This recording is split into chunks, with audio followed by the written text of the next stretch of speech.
과학의 눈으로 세상을 읽어보는 목요일 원종우 과학과 사람들 대표 심환선 SF평론가 함께합니다. 두 분 안녕하세요. 안녕하세요. 예, 오늘은 지난달 19일에 있었던 MS 클라우드 서비스 중단 요 사태를 좀 얘기를 해야 될 것 같아요. 한국은 사실 큰 피해가 없었어요. 네. 예, MS 마이크로소프트 클라우드를 많이 안 쓰더라고요. 이게 뭐 여러 가지 뒤에 좀 설명을 하겠지만은 우리나라 공공기관은 또 한국산을 써야 돼서 뭐 네이버 클라우드 뭐 이런 거 써가지고 한국은 피해가 별로 없었는데 이거를 사상 최악의 IT 대란이라고 할 정도로 전 세계에 850만 대 컴퓨터가 멈춰버리고 천문학적 숫자의 피해가 벌어졌다고요. 네, 사실 850만 대면 다행이죠. 8,500만 대가 될 수도 있었다는 생각이 들고요. 아, 그래요? 네, 뭐 일단은 뭐 너무 많으니까 이 서비스를 쓰는 컴퓨터가 그리고 뭐 다 아시는 것처럼 항공, 금융, 통신 이런 모든 곳에 피해가 갔고 피해액은 1조 4천억 원 정도로 추정을 하고 있더라고요. 예. 그리고 이제 항공기 운항 차질되고 뭐 수술 중단되고 그리고 ATM 돈 안 나오고 뉴스 생방송 중단되고 정말 뭐 전방위에 걸쳐서 온갖 문제가 다 일어났는데 가장 흥미로웠던 거는 그 일기예보 그 뒤에 스크린이 꺼져가지고 손글씨로 일기예보를 했다는. 아, 그래요? 예, 이건 저도 어릴 때 본 적이 없거든요. 그건. 그렇군요. 예, 그래서 뭐 그런 아주 기현상까지 벌어질 정도로 온갖 곳에 영향을 미쳤습니다. 그런데 이제 이게 마이크로소프트 뭐 MS 대란이다 뭐 이렇게 하는데 마이크로소프트는 오히려 좀 억울하다는 얘기가 있어요. 근데 그걸 좀 억울해한다 이거를. 예. 자기하고 상관없다. 상관이 직접 없긴 한데 사실 뭐 윈도우가 약간 보안에 취약하다. 그러니까 뭐 다른 뭐 맥이라든가 이런 것에 비해서 이런 얘기는 항상 있긴 했는데 예.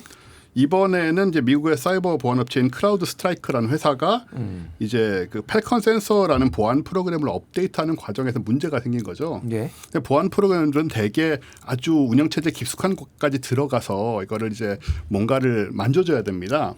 근데 그 과정에서 이제 그 커널이라고 하는데 그 과정에서 문제가 생겨가지고 컴퓨터가 우리 흔히 아는 블루 스크린으로 변해버리는 이런 상황이 생겼는데 좀 재밌는 얘기는 이 대표가 조지 커츠라는 사람인데요. 예. 2010년도에 그 메가피라는 안티바이러스 프로그램으로 똑같은 일이 벌어졌었습니다, 사실. 아, 메가피요. 메가피 네. 알아요. 예, 뭐 유명한 회사인데 예. 맨날 뭐 컴퓨터에 뭐 깔라고 돈 내라고 해가지고 좀 자동으로 홍보 네. 윈도우 같은 게 뜨고 네네. 하는데 예. 근데 2010년이라 지금 같이 연결됐을 때는 아니기 때문에 좀 덜했는데 상황은 그때 이 메가피사의 CTO가 지금 이 클라우드 스트라이크의 CEO입니다. 그러니까 한 사람이 두 번에 걸쳐서 이런 일을 관여된 그런 좀 케이스라고 할 수 있죠. 그럼 빨리 쫓아내야 되는 이 업계에서 퇴출시켜야 되는 거 아닌가? 이렇게 엄청난 피해를 입힌 건데. 그러니까 보안 프로그램에 사소한 오류가 있었는데 그게 그렇죠. 오퍼레이팅 시스템하고 충돌하면서 이런 네. 일이 벌어졌다고 한다면은 모르겠습니다. 제가 이제 IT 전문가는 아니지만은 이런 일이 언제든지 또 벌어질 수 있는 거 아닌가요? 언제든지 벌어질 수 있죠. 예민한 부분들을 핵심까지 가서 건드리기 때문에 예. 이 예기치 못한 자신들은 물론 이제 테스트를 많이 해봤겠지만 모든 컴퓨터들의 좀 상황이 조금씩 다르다 보니까 충돌이 발생할 가능성은 언제든지 있다고 볼 수 있습니다. 그렇군요. 뭐 예전에 이제 우리나라에서도 페이스북이 잠깐 2년 전에 먹통이 돼가지고 다 난리가 나가지고 카카오톡이요. 아, 예, 죄송합니다. 카카오톡이 예, 제가 정신이 오락가락합니다. 죄송하고요. 그래서 이제 예를 들면은 또 이제 그 통신망 같은 게 먹통이 돼서 그거 결제 시스템이 마비가 돼서 그걸 때문에 이제 보상 문제 뭐 KT가 뭐 보상 안 해 뭐 이런 문제도 있었고 소위 말하는 초연결 사회에 우리가 이제 살고 있는 것 같아요. 예전에 페이스북이 재밌는 내용을 발표를 했는데 지구 정반대에 사는 두 사람이 연결되려면 몇 단계를 거쳐야 될까라고 했는데 4.7명만 거치면 된다. 네. 그러면 이게 이제 소위 말하는 6디그리 우리가 그렇죠. 얘기를 했던 케빈 스페이시였네. 제가 헷갈리는데 케빈 베이컨이네. 케빈 베이컨이 헐리우드에 있는 배우들하고 6단계만 거치면은 같이 연결이 되더라. 네. 이제 뭐 이제 같이 이제 뭐 예를 들면은 뭐 같이 그 출연을 했거나 모든 사람들하고 6단계만 이제 거치면 되더라. 그래서 6디그리론이 나왔는데 그거보다 훨씬 짧아진 거네요, 그러니까. 세상이 점점 더 면밀하게 붙어 가다 보니까 당연히 일어나는 현상이고요. 또 특히 굉장히 그 핵심이 되는 많은 사람을 알고 있는 사람을 아는 경우에는 훨씬 더 빠르고 넓게 퍼질 수도 있고 그래서 뭐 4.7병이 이제 놀랍지는 않은 것 같아요. 아, 그렇군요. 제가 예전에 오바마 대통령을 3단계 만에 알더라고요. 전 2단계만에 합니다. 아 그래요? 저 그 얘기 하려다 말았는데 예. 말씀해 주시죠. 어떻게 2단계인지. 오바마 대통령이 대통령 되기 훨씬 전에 시카고에서 예. 일할 때 제 친구가 시카고 대학 박사학위를 하면서 예. 알고 지내서 그 부부하고 다 알고 지냈어요. 대통령 되기 전에. 네. 근데 이렇게 알고 나면 사실은 제가 2단계로 푸틴하고도 연결이 되고 아 그렇군요. 그런 식이 아니겠습니까? 그러게요. 예. 저는 예전에 이제 KDI에 계셨었던 류종일 박사라는 분이 계신데 그분이 그 하버드에서 하버드였나 이제 공부를 했는데 그분의 친구가 있었는데 그 친구의 절친이 오바마였다라는 거예요. 그러니까 이게 굉장히 가까웠다. 본인은 자기가 오바마를 직접 알지는 않지만은 네네. 그 친구 때문에 굉장히 오바마를 자주 봤다. 뭐 이런 얘기를 하시더라고요. 그런 상황들이 얼마든지 있을 수 있죠. 그러니까 저도 그럼 3단계, 2단계. 혹시 오바마랑 몇 단계 만에 혹시 연결된? 저는 관련이 없었는데 이제 3단계가 됐네요. 그 이제 3단계 저랑 3단계가 되셨고 네. 4단계가 4단계가 되셨고 된 거예요. 네. 뭐 이런 식입니다. 그러니까 이게 이제 얼마나 그래서 저 지구 반대편에 있는 사람하고 4.7단계라는 게 허황된 얘기가 아니라는 거를 제가 한번 얘기를 뭐 해본 거예요. 근데 결국은 이렇게 되면은 이게 이제 나비 효과처럼 아주 사소한 작은 하나로도 전 세계가 영향을 받고 이게 좀 보안이나 이런 것들에 좀 취약해지는 거 아닌가 이런 생각이 드는데 이런 거와 관련된 뭐 작품들이 혹시 있을까요? 네. 이런 게 사실은 굉장히 흔한 소재인 것 같아요. SF에서는. 제가 생각나는 건 역시 그 예전에 나왔던 미국에서 나왔던 드라마 배틀스타 갤럭티카인 것 같은데요. 그게 그 리메이크 버전으로 말씀을 드리면 인간이 어떤 기계 생명체를 만들어내는데 그 사일런이라고 하는 이 기계 생명체들이 결국은 인간을 습격한 거예요.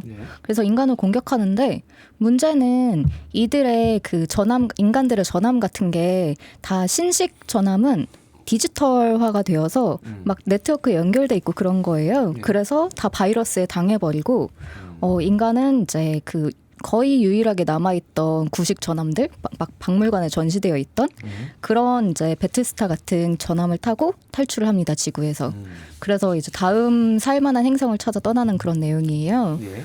그래서 이게 사람들이 되게 그러니까 조금만 살아남았고 그 살아남은 사람들도 뭐 당연히 이제 정부 체계 이런 거 많이 없어졌고 그래서 막 신임 교육부 장관이 대통령 역할하고 그러거든요. 예. 네, 그래서 굉장히 또 흥미롭고 또 이 사일런들이 인간이랑 똑같이 생긴 것들이 있어서 그들이 이제 이 우주선 안에 섞여 있다. 뭐 그런 드라마입니다. 그렇군요. 근데 이제 어차피 이제 상상력이긴 하지만은 약간 디스토피아적 상상력과의 경우에는 이런 거 초연결 사회가 한꺼번에 무너져서 약간 옛날 원시 사회까지는 아니더라도 굉장히 이제 연결이 다 끊어진 사회로 돌아간다 뭐 이런 설정도 있는데 그게 현실적으로 가능할지 조금 이 초연결 사회의 맛을 다 봐버린 사람들이 그게 가능할지 좀 궁금하기는 해요. 일단 그 망이 완전히 붕괴되고 문명이 붕괴되는 사태가 벌어지지 않는 한 예를 들어서 핵전쟁이라던가 저는 이 편하기 때문에 일단 굉장히 편하고 위험한 사회가 돼가긴 하는데 이 인류 역사를 보면 그 편함을 포기한 적이 한 번도 없잖아요. 예. 계속 항상 편한 게 생기면 모든 문제를 무릅쓰고 그것을 향해 갔던 게 인류의 역사이기 때문에 그 큰 흐름을 막을 방법은 없지 않을까라고 생각이 되고 제가 기억나는 게 90년대 삐삐 나왔을 때도 그 사생활 침해라고 불편해하는 분들 계셨고 그 휴대폰 나왔을 때도 또 그런 분들 계셨고 하지만 그분들 지금 스마트폰 다 쓰고 계실 거라고 생각이 되고 그래서 뭐 옳고 그르고를 떠나서 이 개인정보도 어느 정도 희생하면서 결국은 이제 이런 것들을 누리려고 하는 그것이 대세가 아닌가 그렇게 생각이 됩니다. 그렇군요. 삐삐 말씀하시니까 삐삐 다음에 이제 PCS가 나오기 전에 시티폰이라는 게 나왔었어요. 그게 시티폰이 특정 지역의 기지국가 아래에 가야지만은 전화를 걸 수가 있어서 범용으로 이제 깔린 게 아니라서 그때 당시에 특정 지역으로 찾아다니는 분들이 꽤 있었는데 금방 망했어요. 네, 저도 썼는데 금방 망하더라고요.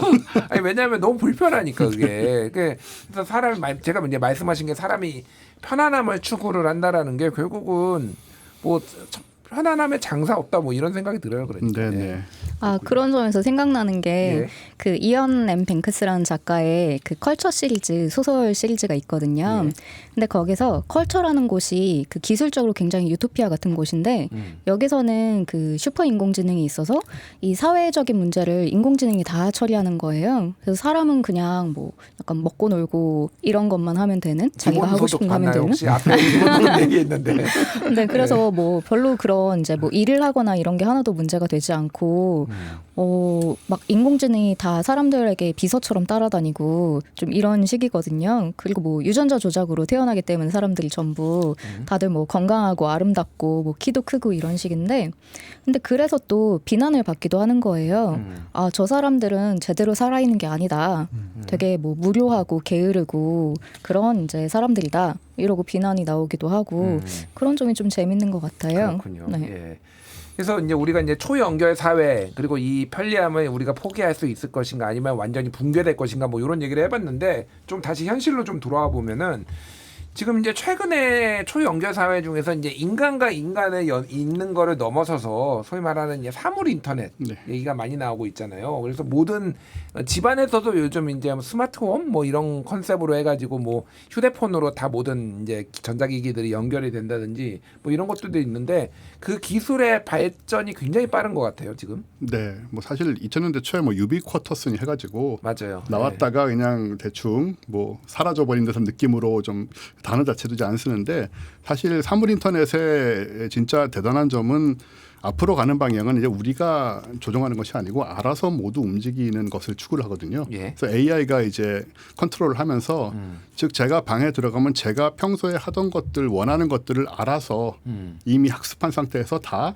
알아서 해결해주고 알아서 챙겨준다. 예. 이게 시스템화되면 이제 그것이 사실 사물 인터넷의 궁극이고요. 그러면 이제 우리는 그동안 굳이 신경 쓰면서 했던 일상 잡사들을 스스로 할 필요가 없게 되는 그런 지금 구조를 만들려고 방향이 맞춰져 있습니다. 그러면은 이제 그 휴대전화 같은 경우도 사실은 이게 결국에는 몸에 부착이 될 것이다, 이식이 될 것이다, 뭐 이런 얘기도 있고, 이제 인간 자체가 어떤 인터넷 공유기 같은 역할을 할 것이다, 뭐 이런 것 얘기들이 나오고 있는데 너무 공상과학 아니야? 저는 막 이런 생각을 했거든요. 그게 가능성이 있나요, 그런 게? 이식이라는 부분은 사실 뭐 살을 찢고 정말 뭔가를 예. 집어넣는다는 건 좀 다른 차원의 문제긴 해서 거부감이 상당할 거라고 보여지는데, 최근에는 뭐 특히 국내 연구진이 뭐 와이파이가 되는 전자 피부 같은 걸 또 개발을 했어요. 아, 그래요? 예, 이거는 뭐 진짜 피부는 아니지만 이렇게 몸에 붙이고 있을 그러니까 수 있는 웨어러블 건데, 예, 디바이스인 거죠, 그러니까. 그런 거죠. 아주 예, 얇은 예. 피부 같이. 근데 몸의 이제 근육 움직임이나 뇌파, 피부 온도, 뭐 신체 움직임 이런 신호를 다 무선 전송 가능하고, 그 다음에 무선 충전도 되고요, 이 자체가. 예. 그리고 뭐 와이파이 연결되고 안테나 역할을 하고요. 그러니까 이런 것들이 나오기 시작했으니까 뭐 몸 안에 이식까지는 안 하더라도 정말 가볍게 붙이고 다니면서 인터넷이라든가 이런 것들을 굉장히 편하게 쓸 수 있는 미래는 별로 멀지 않은 것 같습니다. 아, 그렇군요. 네네. 그러면은 이제 제가 또 질문, 뭐 이렇게 막 이제 사람 자체가 어떤 뭐 디바이스가 되는 경향이 있는데, 영화 속에서 많이 나오는데 소위 말해서 자신의 기억, 뭐 이제 우리는 지금 데이터를 업로딩하고 클라우드 서비스라는 게 그런 거잖아요. 클라우드가 구름이고 사실은 위쪽에다 이제 다 올려놓는 건데, 기억이나 어떤 감정이나 이런 것까지 클라우드 서비스에 올려가지고 마인드 업로딩 기술 이런 것들이 좀 현실화될 가능성이 좀 있나요? 사실은 뭐 SFN 진짜 많이 나오잖아요. 아, 그렇죠. 많이 나와요. 정말 뭐 이루 말할 수 없이 많이 나오는데, 이건 이제 사실 생각을 좀 해봐야 되는 게, 지금 그런 것을 이제 하는 분들이 있다고 얘기를 하고, 여기 뭐 마틴 로스블렛이라고 유명한 미국 기업가가 계신데, 그분은 이제 아내의 그 데이터들을 AI로 옮겨놨어요. 그래서 이제 비슷하게 행동하고 말할 수 있게. 아, 진짜요? 예. 근데 아내분도 살아 계시고요. 아, 살아 있는데. 돌아가신 게 아니고 그런 상황인데, 이제 그거는 진짜 업로드는 아니고 이제 지금 AI 학습시키듯이 그냥 학습시킨 거죠. 그래서 비슷하게 말하고 행동하겠는데, 진짜 마음을 전송하고 기억을 전송하는 거는 일단 뇌과학 분야에서 이 뇌 속의 데이터들을 우리가 어떻게 정확하게 다루는지를 아직 모르기 때문에 이거를 뭐 컴퓨터 디지털 신호로 바꿔서 전송한다는 거는 당장 생겨날 일은 아니고 뭐 먼 미래를 봐야 될 것 같습니다. 그렇군요. 그러니까 미국 드라마 중에 업로드라는 드라마가 SF 코미디가 있는데, 사고로 죽게 된 주인공이 자신의 기억과 정신을 디지털 데이터화해가지고 메타버스 공간에 옮겨가지고 거기서 산다는 거잖아요. 뭐 이런 류의 것들이 상당히 많이 있는 것 같아요.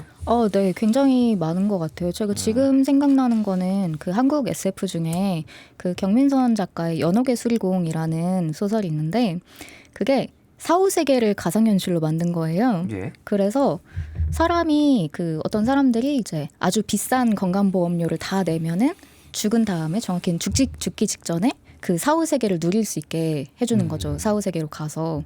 근데 이게 문제가 그 사후세계에서 인간에게 그 감각 정보를 다 보장을 해주려면 그러니까 뭐 시각, 뭐 청각 이런 것만이 아니라 후각이나 아니면 피부의 감각들 같은 것도 필요하잖아요. 근데 그러면 엄청난 처리 용량이 필요해서 이게 사실은 사기가 좀 있었던 거죠. 예. 사후세계로 보내주긴 하는데 네가 어떤 상태로 사후세계에 머무는지는 내가 보장하지 않았어. 약간 이런 느낌으로 네 그렇게 진행되는 소설이 있는데 뭐 후속작도 있거든요. 예. 그 지옥의 설계자라고 이거는 이제 사후세계 대신에 지옥을 설계하는 거예요. 그래서 뭐 나쁜 사람 같다. 그러면은 이 가상현실에서 계속 고통을 주고 네 그런 식의 소설도 있었습니다. 그렇군요. 그러니까 이 초연결 사회의 끝이 어디로 갈 것인가. 이제 이거는 이제 아직 상상의 단계이긴 하지만은 제가 이제 게임을 좋아해서 이제 예전에 뭐 고전이죠 스타크래프트.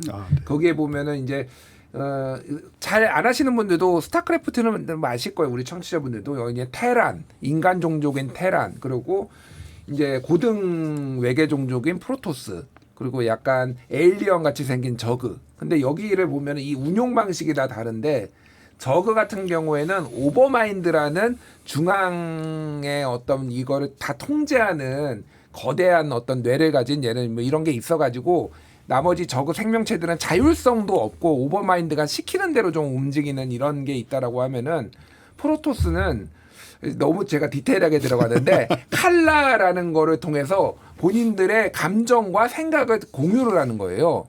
근데 이게 영화 그 드라마 3체에서도 소설 3체에서도 나오잖아요. 그 3체 종족들은 그거를 다 공유를 한다라는 거잖아요. 그러니까 제가 이제 궁금한 게 그럼 초연결 사회가 돼서 점점 이게 기술이 발달하고 그러면은 우리도 동시에 어떤 다른 사람들의 생각이나 감정을 공유할 수 있는 실시간으로 싱크로나이즈도 될 수 있는 그런 게 가능한지 좀 궁금하긴 하거든요. 어떻게 보십니까? 사실 그걸 연구하는 것들이 되게 많습니다. 지금 실리콘밸리의 스타트업도 되게 많고요. 예. 굉장히 다각도로 연구를 하고 있고 일론 머스크도 그걸 하고 있죠. 아 그래요? 예, 일론 머스크가 이제 뇌파를 읽어가지고 컴퓨터랑 연결시키는 무선으로 어느 정도는 성공을 했습니다.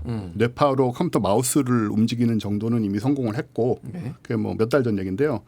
그래서 아까 말씀드리기를 마인드 업로딩이 쉽지 않을 거라고 했지만 이제 그거는 전체적인 모든 마음을 이제 업로드하는 문제이고 그 외에 좀 낮은 수준에서는 이미 조금씩 이루어지고 있고 결국은 이제 이런 거죠. 그 내 머릿속의 생각이나 느낌들을 컴퓨터와 연결할 수 있으면 컴퓨터가 서로 간에 인터넷으로 연결했으니까 거대한 하나의 네트워크에 내 마음이 연결되는 거라고 할 수도 있거든요. 예. 이렇게 되면 이제 텔레파시가 기술을 통해서 실현되는 이제 이 방향인 거고 지금 초연결 사회의 궁극을 바라보는 분들은 이런 기술을 통해서 뇌를 연결하고 컴퓨터와 뇌 AI까지 통합을 시키는 이런 그림을 그리고 있습니다. 실제로. 아 그래요? 일반인들에게 잘 안 보이지만 그림을 그리고 있고 그렇게 되면은 뭐 하이브 마인드가 생길지 모르겠지만 지금과는 상당히 다른 사회가 적어도 내 마음이나 느낌까지는 공유를 못해도 내가 생각하는 뭐 그림이나 이런 것들을 뇌에서 보고 있는 것들을 전송하는 이런 식의 기술들은 나올 수도 있지 않을까 하는 생각이 들어요. 알겠습니다. 예. 이제 마무리할 때가 됐는데